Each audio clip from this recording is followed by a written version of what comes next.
Salut à tous, bienvenue sur le podcast. Aujourd'hui, un podcast qui est un peu différent, podcast solo. J'avais le goût de... en fait, je manque de temps, c'est plus ça la vraie raison. C'est que je manquais de temps cette semaine, la semaine dernière, puis j'avais de la misère à trouver des invités, donc j'ai décidé de faire quelque chose de différent, puis c'est une idée que j'avais depuis un certain temps. Donc, aujourd'hui, je vais vous parler de qu'est-ce que vous pouvez apprendre euh, en écoutant le podcast Plein Potentiel. Qu'est-ce que les invités que j'ai reçus jusqu'à maintenant peuvent vous apprendre sur le succès.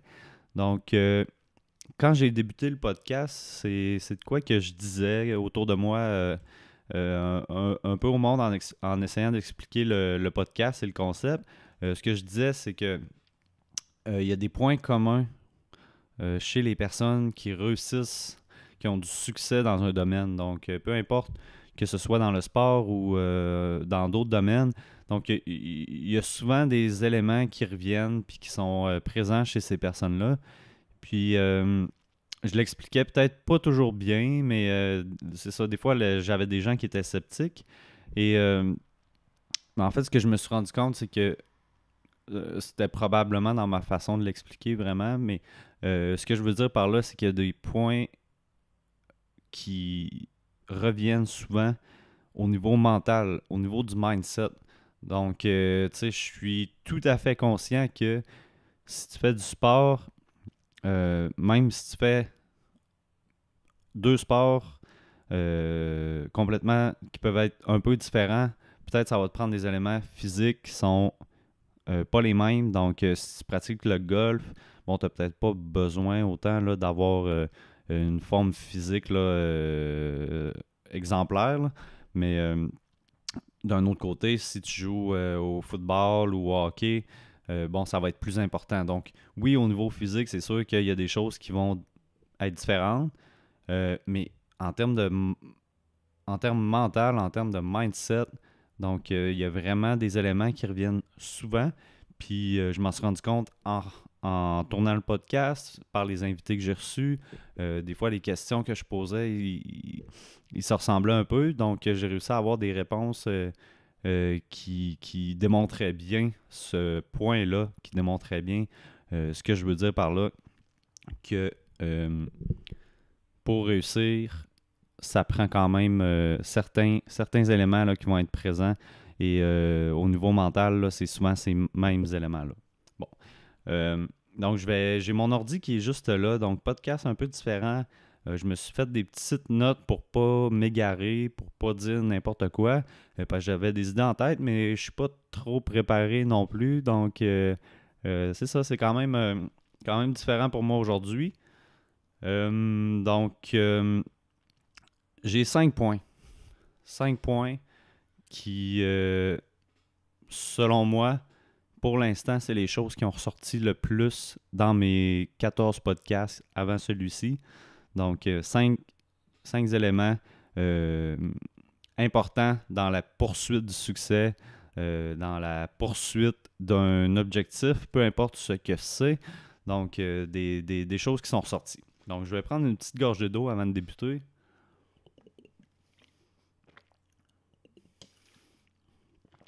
Je ne sais pas encore si je vais faire un montage en plaçant des extraits des autres podcasts. Je pense que ça pourrait être bien, mais je ne sais pas si je vais avoir le temps vraiment de faire un montage autant élaboré que ça parce que ça demande vraiment plus de temps si je fais ça. Mais si je le fais pas là, je vais le faire une autre fois quand j'aurai plus d'épisodes au pire. Mais je pense que ça pourrait être vraiment cool de mettre l'extrait que je vous parle durant le podcast. Donc, en même temps, ça ferait un peu un best-of là, des meilleurs extraits du podcast jusqu'à maintenant. Fait que je pense que ce serait cool. Donc, ça reste à voir. Au moment où vous allez l'écouter, ben, vous allez le savoir, évidemment. OK. Donc, je vais arrêter de dire n'importe quoi. Puis, on va débuter ça. Donc, premier élément que j'ai ressorti, c'est de quoi qui me sautait aux yeux. Vraiment, la première chose que j'ai pensé, au niveau des facteurs qui vont contribuer à la réussite, autant chez un athlète qu'en entrepreneuriat. Parce que pour l'instant, c'est surtout dans ces deux domaines-là que j'ai reçu des invités. Là, donc, je peux pas tant généraliser ça à d'autres domaines. Mais première chose qui contribue au succès, je crois, selon les invités que j'ai reçus jusqu'à maintenant, c'est le fait de viser haut. Donc, d'avoir des objectifs qui sont assez élevés, même très élevés parfois.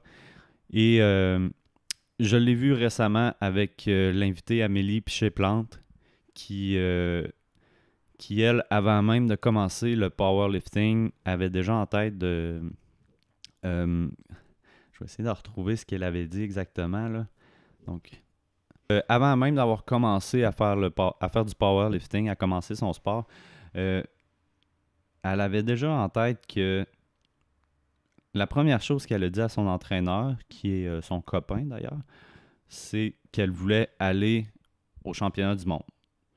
Donc, elle n'avait même pas commencé à pratiquer le sport, que déjà, elle avait un objectif qui est extrêmement élevé. Et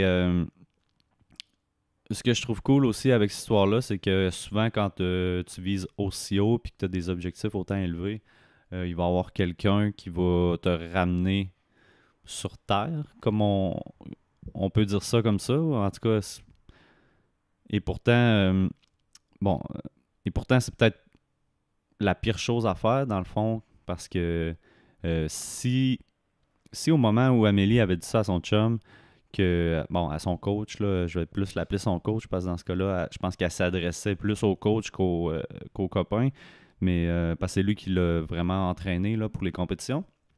Mais si au moment où elle avait dit ça, puis lui avait dit calme-toi, là, t'as même pas commencé à pratiquer ton sport, à pratiquer ou tu sais même pas c'est quoi que ça l'implique, là. Mais non, il a vraiment il a embarqué, puis il a vu ça n'a pas trop été long, qu'elle était sérieuse, parce qu'il a demandé de faire un programme d'entraînement. Et puis donc, ça, je trouve ça cool qu'il n'ait pas un peu cassé sa bulle en lui disant que c'était pas réaliste. Puis, donc, ça, c'est le premier exemple que j'avais. Donc, Amélie Piché-Plante, qui en moins de 2 ans, ou en un peu plus de 2 ans peut-être, là, avant que je fasse le podcast avec elle, elle n'avait pas encore participé au championnat du monde, mais elle savait qu'elle y allait. Et elle a terminé avec... je sais qu'elle a eu je pense qu'elle est championne. Je crois qu'elle a eu la médaille d'or dans sa catégorie, si je ne me trompe pas. Il me semble que c'est ce qu'elle avait dit. Donc, je vais aller vérifier ce que je dis.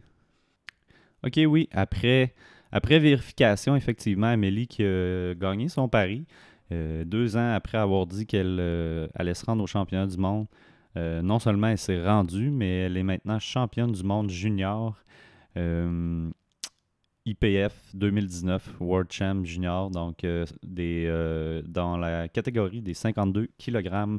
Donc, bravo à Amélie, ce qui est vraiment un gros accomplissement. Puis, je suis persuadé que le fait d'avoir des objectifs aussi élevés puis des attentes autant élevées l'a aidé à se rendre aussi loin. Parce que quand tu te fixes de quoi de petit, ben c'est facile à atteindre, mais tu te rendras pas loin nécessairement, là, ou ça va te prendre plus de temps en tout cas, là. Et on l'a vu aussi avec un deuxième cas, celui de Laurence Vincent Lapointe, qui a été ma première invitée sur le podcast et qui, elle, avait toujours dans la tête d'aller aux Jeux olympiques et qui a toujours su se fixer des objectifs élevés. Donc, Laurence, qui est vraiment un cas de une fille qui travaille extrêmement fort et qui fait en sorte aussi là, de se fixer des objectifs qui sont réalistes, atteignables, mais très difficiles. Et il y a eu aussi, j'ai reçu les 2 gars du Fight Night. Donc, le Fight Night, c'est un événement de boxe à Trois-Rivières. Les 2 organisateurs, Benjamin et Jacques, Donc, podcast numéro 5. Donc, eux, c'est plus dans le domaine de l'entrepreneuriat, un petit peu dans le sport aussi, là, donc c'est un événement de boxe. Et eux aussi, ils visaient haut dans le sens que Jacques, qui est peut-être plus le gars de finance là, dans cette équipe-là, euh, lui, il disait que c'était possible de rentabiliser cette entreprise-là en 1 an, si je ne me trompe pas. Et ce qui est pas quelque chose qu'on dit habituellement. Donc, dans les cours, selon ce qu'il me disait, là, c'était plus 3 ou 4 ans, quelque chose comme ça. Et il était en voie d'atteindre son objectif là, quand je les ai reçus sur le podcast. Je ne sais pas si ça a été fait, mais donc le fait d'avoir cet objectif-là qui est aussi élevé va faire en sorte que tu vas travailler pour atteindre ça. Tu vas faire en sorte que les conditions soient propices à l'atteinte de cet objectif-là. Donc, plus tu te fixes quelque chose d'élevé, là, plus tu vas travailler fort et plus tu vas te rendre loin par le fait même. Donc, c'était le point numéro 1. Il faut que tu aies des objectifs qui sont élevés. Il faut que tu vises haut. Donc, en deuxième point, ce que j'ai remarqué aussi qui ressortait beaucoup, c'est le fait d'avoir confiance en ses moyens. Donc, souvent, c'est en lien avec les objectifs. Donc, quand tu fixes des buts qui sont extrêmement élevés, ça démontre d'une certaine façon que tu as confiance en tes moyens puis que tu sens que tu es capable d'atteindre ces objectifs-là. Et c'est pas quelque chose que j'ai parlé particulièrement dans ce podcast-là, mais je pense que c'est en l'écoutant par la suite ou en faisant le montage, le podcast avec Manuel Constant de Synergo, qui lui, j'ai remarqué qu'il avait une confiance en ses moyens, vraiment de façon indirecte, là, dans le sens que lui a passé plusieurs mois à mettre en place son programme de formation.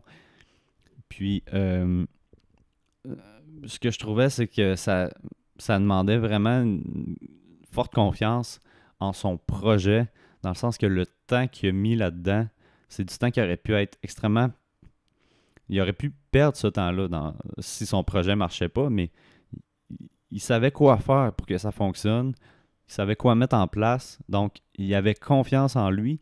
Puis, je pense que si tu as assez confiance en ton projet ou si tu as assez confiance en toi, ben, le temps que tu vas mettre, ben, ce ne sera jamais du temps perdu parce que tu as la vision en tête puis tu es sûr que tu vas être capable de l'atteindre, cette vision-là, puis de la mettre en place, de la mettre en action. Donc, c'est le deuxième point.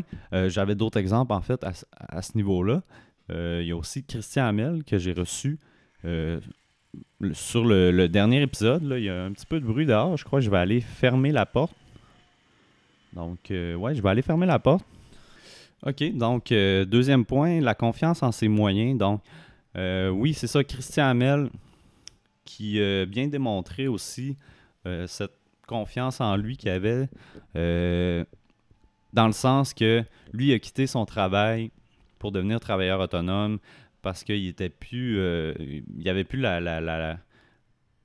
le feu de la passion, là, si on pourrait dire ça comme ça, à son travail. Puis il voulait faire autre chose, il voulait avoir plus de variété dans ses tâches, puis vraiment bâtir l'emploi qui représente ce qu'il veut faire. Ça l'implique aussi de sortir de sa zone de confort énormément. Et ça peut faire peur. Donc, ça demande du courage quand même de faire ça, de quitter un emploi, quitter une stabilité pour quelque chose qui... On le sait pas. On sait pas dans le fond si ça va marcher. Mais si tu as confiance en toi, si tu as confiance assez en toi et au fait que ça va marcher, ben c'est déjà un plus énorme, oui. Et pour terminer avec ce deuxième point-là, ben, je pense que c'est quelque chose que j'ai retrouvé aussi chez pas mal tous les athlètes que j'ai reçus. Donc, cette confiance-là en leurs moyens, notamment au niveau de Laurence, là, Laurence Vincent-Lapointe sur le podcast numéro 2, lorsqu'elle dit qu'elle a passé 2 ans à tomber de son canot avant vraiment de maîtriser là, son sport. Donc, elle avait confiance qu'elle allait finir par réussir. Puis elle disait que les seules limites que tu peux avoir, c'est les tiennes. Donc, elle aurait très bien pu abandonner, même que je pense qu'il y a un coach qui a dit d'abandonner. Euh, Puis une chance qu'elle ne l'a pas fait parce que là, elle est en route vers les Olympiques 2020. Elle est championne du monde en ce moment. C'est la meilleure de son sport actuellement. Donc, si elle avait abandonné, qui sait ce qu'elle ferait en ce moment? On le sait pas. Et finalement, il y a aussi, pour terminer avec ce point-là, il y a aussi Amélie Piché-Plante qui a dit qu'elle allait aller au championnat du monde avant même d'avoir commencé à pratiquer son sport. Donc, encore là, ça démontre une grande confiance en ses moyens. Je savais qu'elle était capable de le faire si elle mettait le travail. Puis ce qu'elle me disait aussi, c'est qu'elle avait observé d'autres filles qui avaient la même grandeur qu'elle, parce que Amélie est quand même très petite. Donc, elle savait comparer, puis elle s'était dit, bon, ben, il n'y a pas de limite, il n'y a pas de barrière. C'est pas à cause que je suis petite que c'est pas faisable. Donc, selon elle, c'était possible, puis elle avait vraiment une grande confiance. Donc, deuxième point, avoir confiance en ses moyens. Donc, élément important pour avoir du succès. Troisième point, la réaction face à l'échec ou lors des moments d'adversité. Donc, comment tu vas réagir dans ces moments-là, face aux obstacles qui vont être devant toi? Premier exemple que j'ai à propos de ça, c'est Jesse Fuchs, qui est réalisateur, guitariste, chanteur d'un groupe nommé Rouge Pompier et qui est aussi à la tête de Slam Disc, une compagnie de disques. Et lui, lors des débuts de son groupe avant son groupe actuel, donc avant d'être dans Rouge Pompier, il était dans Extérieur. Il s'était fait dire ça marchera pas votre affaire, c'est pas bon votre groupe. Puis donc ils ont essuyé quand même plusieurs refus avec Extérieur. Ils avaient envoyé des maquettes, des démos. Et suite à ces refus-là, il a plutôt décidé de démarrer son propre label pour signer son propre groupe.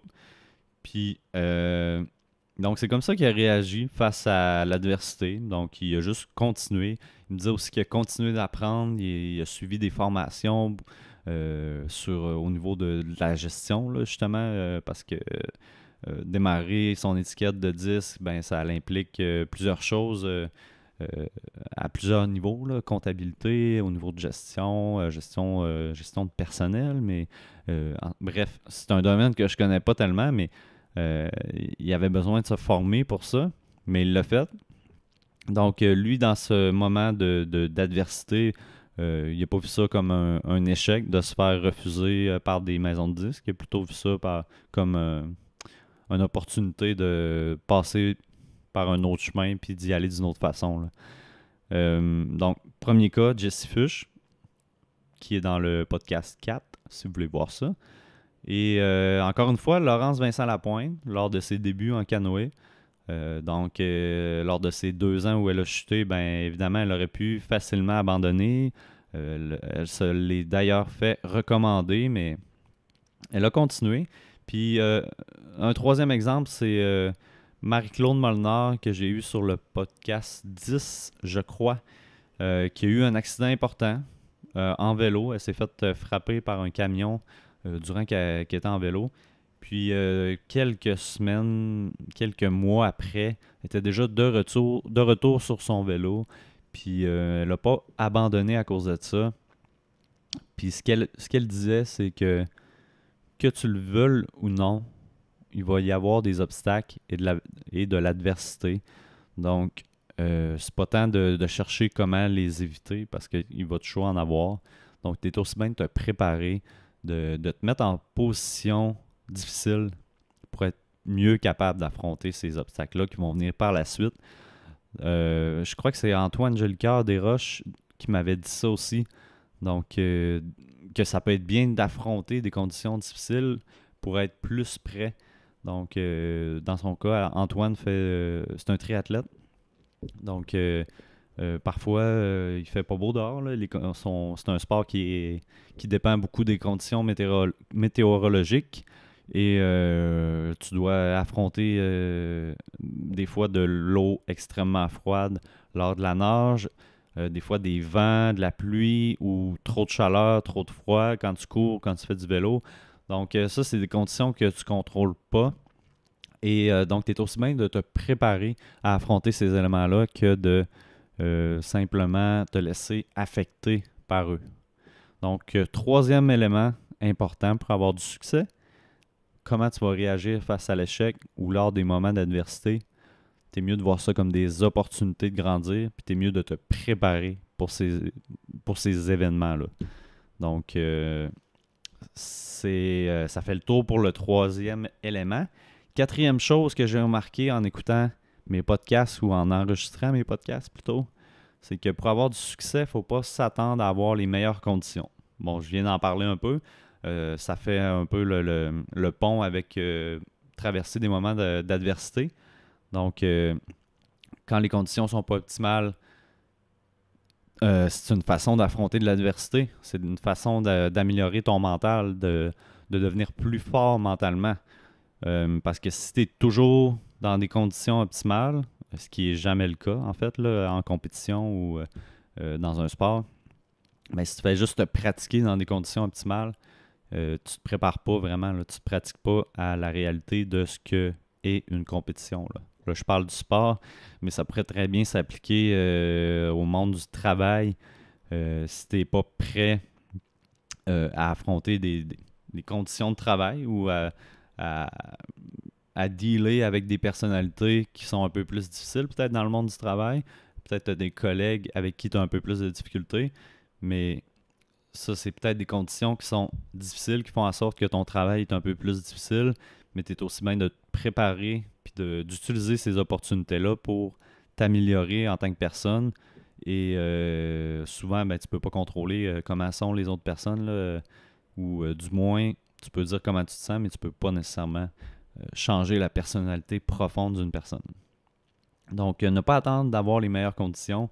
Donc, j'ai donné l'exemple d'Antoine Jolicoeur. Donc, en compétition, tu ne sais pas toujours ça va être quoi les conditions qui vont être présentes. Donc, prépare-toi du mieux que tu peux. Prépare-toi dans des conditions qui sont bonnes, dans des conditions qui sont difficiles. Donc, essaie plusieurs choses. Prépare-toi à tous les scénarios, en fait. Et il y avait aussi Amélie. Donc, Amélie Piché-Plante, qui n'a pas attendu d'avoir les meilleures conditions, dans le sens qu'elle n'a pas attendu avant de se fixer un objectif qui est élevé. Donc, je ne sais pas si vous voyez le lien, là, il est un peu plus subtil, mais des fois, on a un rêve, on a quelque chose en tête qu'on aimerait faire, mais on se dit, ça va être plus tard parce qu'en ce moment, les conditions ne sont pas optimales. Soit parce que tu as un travail à temps plein qui fait en sorte que tu n'as pas assez de temps pour t'entraîner, ou l'exemple de Christian Hamel peut être bon aussi. Il aurait pu remettre à plus tard là, le fait de quitter son travail pour devenir travailleur autonome. Mais des fois, à force de remettre à plus tard, là, ça devient quelque chose que tu fais jamais puis que tu vas simplement mettre de côté. Donc, quatrième point, ne pas attendre d'avoir les meilleures conditions. Et finalement, cinquième point, donc la passion. Donc, ce que j'ai remarqué souvent chez ces personnes-là, c'était une grande passion pour ce qu'ils font, ce qui les aide aussi énormément à traverser les moments un peu plus tough. Puis, premier exemple, celui de Jesse Fush, qui est vraiment un gars passionné par ce qu'il fait, puis qu'il n'y a pas le choix, parce qu'en fait, dans le monde, dans le domaine où ce qui est, le domaine de la musique, au moment aussi où il a démarré ça, je crois que c'était début 2000, donc on était proche là, des débuts de téléchargements illégaux, donc éventuellement le streaming. Puis, donc lui, il n'a jamais fait ça pour l'argent. Il mentionnait même qu'il a vécu, en fait, j'avais lu qu'il vivait avec de quoi comme 12 000 $ par année là, comme revenu pendant plusieurs années. Je crois que c'est ça, 12 000. Et puis, lui, l'argent qu'il faisait, ben, il réinvestissait tout le temps dans Slamdisk. Donc, mentionnait aussi qu'il évitait d'acheter en double. Donc, il avait une voiture pour l'entreprise, mais c'était sa voiture personnelle. Donc, il s'est arrangé, en fait, pour vivre de sa passion. Lui, ça n'a jamais été l'inverse, en fait, là, de faire un travail pour faire de l'argent. Non, c'est plutôt l'argent qu'il fait avec son travail, ben, il l'a réinvesti dans son travail parce qu'il aime ça, puis parce qu'il il a à cœur, en fait, la culture puis la musique. Et il veut faire les meilleurs vidéoclips, il veut faire les meilleurs CD de ses artistes qui signent sur l'étiquette. Donc, c'est vraiment ça qu'il a à cœur. Euh, Élément de la passion qu'on a retrouvé aussi chez Carl-Emmanuel Picard, qui me mentionnait que c'était important pour lui de toujours être présent, en fait pas toujours, mais d'être présent le plus possible à ses spectacles. Donc Carl Emmanuel qui organise des shows depuis plusieurs années, qui est à la tête de District 7 Productions. Et c'est ça, il me mentionnait que il serait pas obligé d'être là tous les soirs puis d'aller voir ses spectacles, mais il veut rencontrer les groupes qu'il a bookés. Puis pour les groupes, c'est important de rencontrer la personne qui t'a booké. Donc, quelque part, ton embauche, ton employeur qui t'a permis de gagner quelques sous cette soirée-là. Et donc, gars très passionné aussi qui me disait que lui, quand il était jeune, il tripait sur toute la question de logistique des groupes, comment ils font pour se déplacer d'une place à l'autre. Ça implique comment de trucks, comment de vannes, comment de marchandises, tout ça. Donc, ce qui fait qu'il dure aussi longtemps, probablement, c'est le fait qu'il trippe autant sur ce qu'il fait. Puis, il a ça à cœur, puis il aime ça. Donc, et en terminant, Sylvain Guimond, que c'est pas quelque chose qu'on a parlé, donc on n'a pas vraiment parlé de sa passion, mais moi, ma rencontre avec Sylvain, ce que j'ai remarqué, c'est que il aime vraiment ce qu'il fait, puis il aime rencontrer les gens. Tu le vois tout de suite parce qu'il prend le temps vraiment de parler à chaque personne. Puis moi, j'avais à le rencontrer là, juste après une conférence qu'il y avait, donc j'ai pu le voir interagir durant la conférence, mais aussi après. Donc, de bien prendre le temps de rencontrer les personnes. Donc, dans sa manière d'être et de communiquer. Donc, on peut voir que c'est quelqu'un de très passionné. Euh, donc, ça conclut le 5e élément. Donc, en conclusion, 5 choses qui contribuent. En fait, 5 choses que vous pouvez apprendre sur le succès en écoutant les podcasts de plein potentiel. Donc, premièrement, l'importance d'avoir des objectifs et des buts qui sont élevés, donc de viser haut.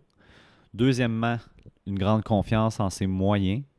Troisième chose, ta réaction face à l'échec et à l'adversité, ça va être quoi? Est-ce que tu vas percevoir l'échec comme une opportunité? C'est souvent le cas chez les personnes qui ont du succès. Quatrième chose, ne pas attendre d'avoir les meilleures conditions. Donc, si tu as quelque chose en tête, un projet que tu veux réaliser, fais-le immédiatement. Ou dans le monde du sport, ben, c'est préférable que tu affrontes les conditions qui sont difficiles parce qu'à un moment ou à un autre, en fait, tu vas avoir à les affronter. Donc, tu n'as pas le choix d'affronter de l'adversité à un moment ou à un autre. Donc, ne pas attendre d'avoir les meilleures conditions, c'est l'élément numéro 4. Et finalement, c'est important d'être passionné par ce qu'on fait. Donc, peut-être que si tu n'as pas de succès autant que tu le veux dans ce que tu fais, mais peut-être que c'est un moment ce serait le moment de réévaluer si tu fais vraiment ce que tu aimes et de voir s'il y aurait un autre chemin que tu pourrais prendre. Donc, ça fait pas mal le tour. Quand même, 33 minutes. J'ai parlé pas mal, ouais. Donc, dites-moi si vous avez aimé le podcast, le concept d'aujourd'hui, donc qui était vraiment différent. C'est pas quelque chose que je vais répéter souvent, mais ça se peut que je le fasse à quelques reprises. Donc, sur une thématique différente. Et pour les prochains podcasts, ben, j'ai déjà des invités de booker. Donc, inquiétez-vous pas. Si vous aimez, si vous préférez les podcasts avec invités, il y en a d'autres qui s'en viennent. Donc, je prends pas de vacances. Donc, l'été, les podcasts continuent. Donc, toujours 2 semaines, le mercredi. Et je vous invite à aller voir ma page Facebook et ma page Instagram, Francis Lapointe, Psychologie de performance. et à me suivre aussi sur la page de la radio H2O, donc H2O Média, avec qui je collabore depuis quelques temps et qui produisent et diffusent mes podcasts. Donc, je vous invite à aller voir. J'ai mon onglet là, sur leur page. Donc, j'ai une page officielle du podcast sur le site de la radio H2O. Donc, ça fait le tour pour aujourd'hui. On se retrouve dans 2 semaines. Merci d'avoir été à l'écoute. Je vous invite à partager, à évaluer le podcast et on se revoit dans 2 semaines.